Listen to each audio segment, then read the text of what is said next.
அலைக்கும் உங்கள் பீமாசா சமையல் எல்லோரும் எப்படி இருக்கீங்கப்பா? நல்லா இருக்கீங்களா? நாங்கள் நல்லா இருக்கோம். நீங்களும் நல்லா இருக்கணும். எல்லா விடமும் துவா கேட்குறேன். இன்றைக்கி நம்ம வீடியோக்குள்ளே போடலாம் வாங்க. எப்படின்னு சொல்லிக்கிட்டு நம்ம கப்சா பிரியாணி பண்ண போகிறோம். அது எப்படி செய்கிறோம், காரம் இல்லாமல் நல்லா டேஸ்ட்டாக அரபி நாட்டு பிரியாணி. அது நம்ம ஃபஸ்ட்டு சிக்கன் பெருசாக போட்டுக்கலாம். தொடை சிக்கன்லாம் வாங்கி போட்டுக்கலாம். நான் சின்னதாக எடுத்துக்கிட்டேன். நீங்கள் ஒரு கோழி வாங்கி 4 கூட பீஸ் எடுத்துக்கிட்டு நம்ம போட்டுக்கலாம். இப்போ கொஞ்சம் எலும்பு கொஞ்சம் நல்லா கறியமாக இருக்குது. இதில் ஒரு மசாலா போட்டு நம்ம பரட்டிடலாம். இப்போ தான் போட போகிறோம். உப்பு போடுறோம். நம்ம 1/2 கிலோ சிக்கன் உப்பு போட்டோம். மஞ்சள், வெறும் மிளகாத்தூள். இதுக்கு மசாலா நிறையவே இருக்கக்கூடாது. அதனால் கொஞ்சம் இஞ்சி பூண்டு போட்டுக்கலாம். இங்கே பாருங்கள், இவ்வளோ தான் இஞ்சி பூண்டு போட்டோம். பக்கத்தில் சிக்கன் பெப்பர் சிக்கன் வைக்கிறோம். அதை கொஞ்சம் இஞ்சி பூண்டு போட்டுக்கலாம். இப்போ இதை நல்லா நம்ம வரவே எடுத்துடலாம். இது நல்லா பரட்டி எடுத்துட்டோம். இதை வச்சுட்டு நம்ம அடுப்பை பற்றலாம். 1/2 கிலோ அரிசிக்கு 100 எண்ணெய் ஊற்றலாம். 50 நெய் ஊற்றலாம். 1 கிலோ அரிசிக்கு 200 எண்ணெய், 100 நெய் ஊற்றிக்கலாம். ஒரு 50 நெய். எண்ணெய் காமிச்சிச்சு. இது பிரியாணி இலை. இந்த பிரியாணி இலை தான் துண்டாக வெட்டி வச்சுருக்கேன். இந்த எண்ணெயில் போட்டுடலாம். இந்த எண்ணெய் நல்லா காஞ்சிச்சு பார்த்திங்களா? சிக்கனை ஒவ்வொன்றா எடுத்து வச்சிடலாம். போட்ட சிக்கனை நம்ம திருப்பி போட்டுடலாம்.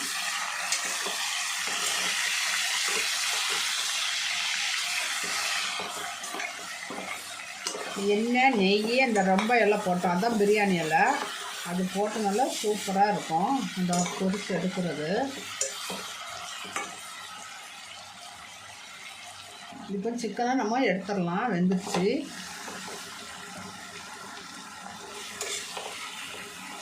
என்ன பண்ண போகிறோன்னா, எண்ணெய் நல்லா காஞ்சிருச்சு.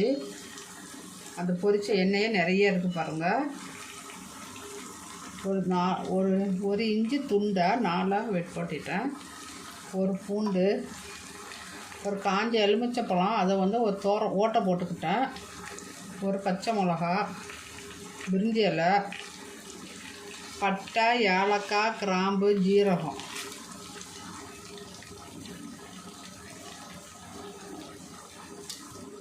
இப்போ நம்ம இதை வதக்கலாம். அந்த எண்ணெயிலே அந்த கறி பொரிச்ச எண்ணெய் நல்ல வாசனையாக சூப்பராக இருக்குது. இதிலே போட்டு நம்ம இதை வதக்கிடலாம். பாருங்க, இப்போ நல்லா பொரிஞ்சு வருது. வெங்காயத்தை போட்டுடலாம்.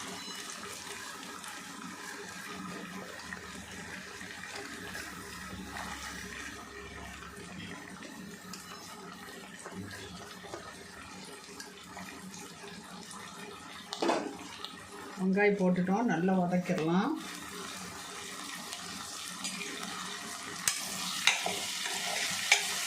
எல்லாத்தோடு சேர்ந்து இந்த வெங்காயம் நல்லா பொன்னிறமாக வரட்டும். ரொம்ப இல்லை, 1 ஸ்பூன் மசாலா.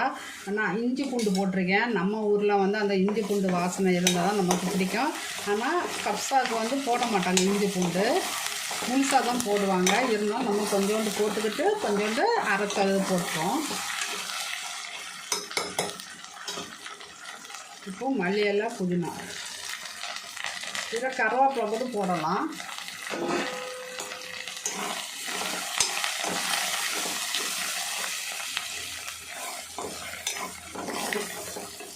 இல்லை, ஒரு தக்காளியை 4 வெட்டி போட்டுக்கலாம்.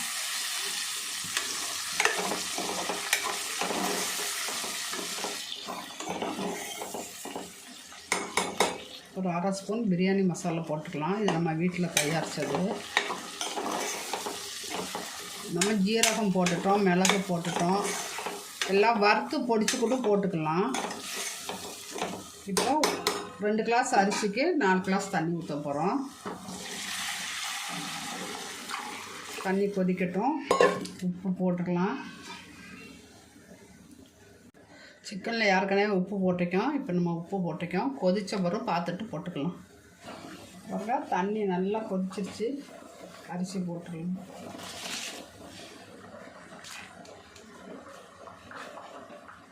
பாருங்க, சூப்பராக பூண்டு அந்த எலுமிச்சம்பழம் எல்லாமே நல்லா கொதிச்சுட்டு இருக்கு. பொரிச்சா கறியில் போட்டுடலாம். ஒரு 4 பீஸ் போட்டு விட்டுடலாம். பாருங்கள், இப்போ சாதம் ரெடி ஆயிடுச்சு. இப்போ உப்பெல்லாம் இப்போ இருக்கான்னு பார்த்துடலாம். எல்லாம் கரெக்டாக இருக்குது.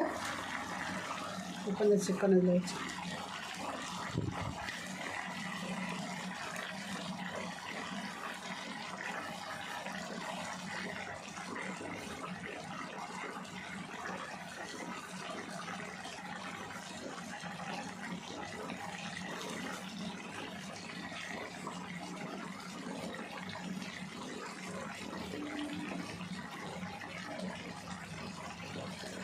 ரெடியாச்சு. இப்போ ஒரு மூடி போட்டு ஒரு விசில் விட்டு இறக்கிடலாம். இப்போ பாருங்கள், நல்லா கொதிச்சுட்டு இருக்கு. மூடி போட்டுக்கலாம். ஒரு விசில் வந்தோன்னே ஆஃப் பண்ணி விட்டுடலாம். விசில் வந்துடுச்சுப்பா, ஆஃப் பண்ணிடலாம். ஆறுனப்புறம் நம்ம எடுத்து பார்க்கலாம் எப்படி இருக்குன்னு.